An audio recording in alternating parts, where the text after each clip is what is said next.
Ang mabuting balita ng Panginoon ayon kay San Mateo. Papuri sa iyo, Panginoon.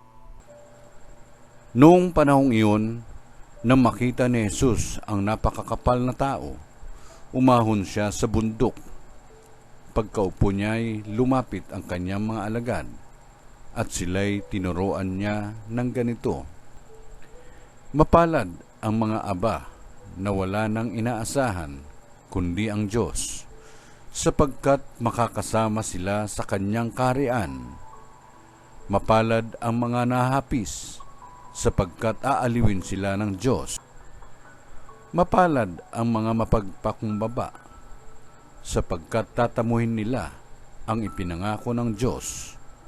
Mapalad ang mga nagmimithing makatupad sa kalooban ng Diyos, sapagkat ipagkakaloob sa kanila ang kanilang minimithi. Mapalad ang mga mahabagin, sapagkat kahabagan sila ng Diyos.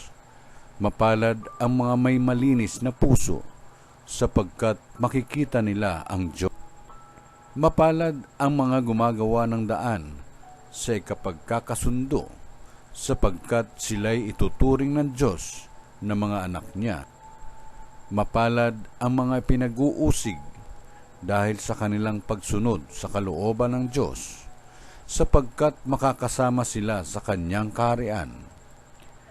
Mapalad kayo kapag dahil sa akin inaalimura kayo ng mga tao, pinag-uusig at pinagwiwikaan ng lahat ng uri ng kasamaan na pawang kasinungalingan.